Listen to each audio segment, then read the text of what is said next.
So in terms of Waka armour, that was one thing that actually worked really well. And Oh, that was great. That was a great little program. you and Joe and Vania and Me, Joe, Vania, Ned was involved. Yeah.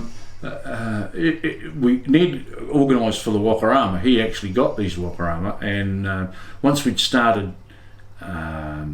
setting up teams, we discovered that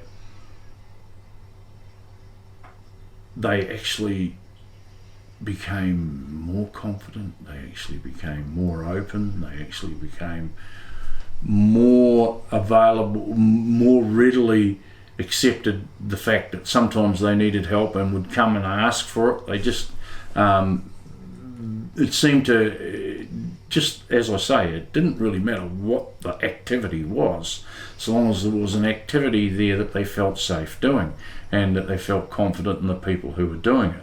I think that the difference with that one was that it was school children, you see. Well, yeah. And I think that, that was interesting, because often we were looking at the ones that were out of school, but this was something that actually actively worked for the ones who were in school.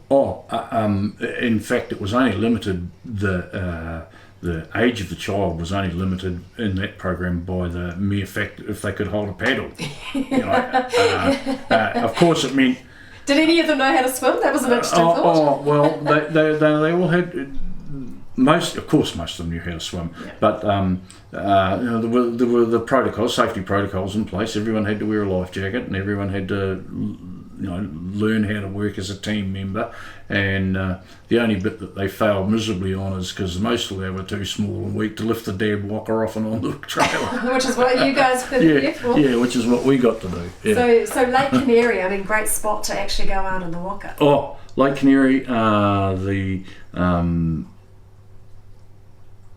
the dam up in Kamara, and the open bay in Greymouth Bar. We took the whole team up to Westport.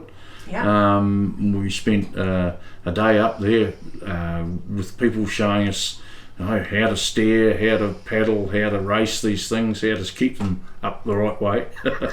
A lot of the Maori names, culture and ideas around Waka translate into almost any area of life, and they were very helpful too. They made most of our clients feel a lot more comfortable, although the school kids didn't care. They just adapted to it straight away. They knew what the armour was, they knew what the Waka was, they knew how to coordinate their European teaching and their Maori culture, Maori teaching, which I've got to say has improved a lot since the old days where we got the strap for speaking Maori. They were a couple of programs that, for me, seemed to have the most beneficial outcomes from the point of view of establishing relationships between the organisations and the families. Of course, that all fell apart when the organisation itself fell apart and became something different, because we needed to, modernise or whatever. We never did figure out what they were doing, did we? It never made any sense at all to me right from the start. But I think that they were sort of pilot things that could be done in any community, and it wouldn't really matter whether it was a traditional food gathering or the Waka armour. It could be playing basketball, or it could be playing rugby, or it could be any organised activity, basically. So long as there were some people there who they trusted and offered them support, and there was someone there. There always needs to be someone there who was the boss. Just so, when the situation arose where things were getting totally out of control, someone could say, "Oi, you lot, keep to the point here," And being, I guess, just being older males, that role sort of fell on Joe and I. I have to say Joe was the best I've ever seen at it. He could actually gain cooperation and, if you like, discipline, although it wasn't really discipline, not the way he did it.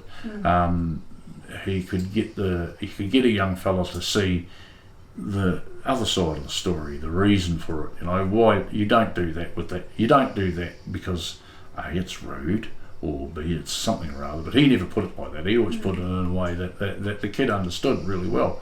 And I mean, this is a man with no qualifications. Yeah. You know, Yeah. just But a the lot of right experience. heart. Yeah, just the right heart. Well, he's done School of Hard Knocks, so he's That's right. been where they've been, where they are, I guess. And a little bit too for me, the same thing.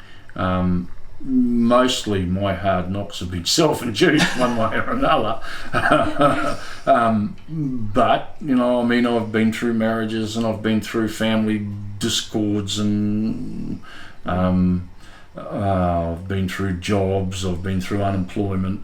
That kind of stuff gives you a different perspective on things. It may not be, well, it depends how you deal with it, really. And it may not be the degree from an educational point of view, but from a lifetime's point of view, it gives you that perspective where you understand that people's problems aren't always caused by their own failings.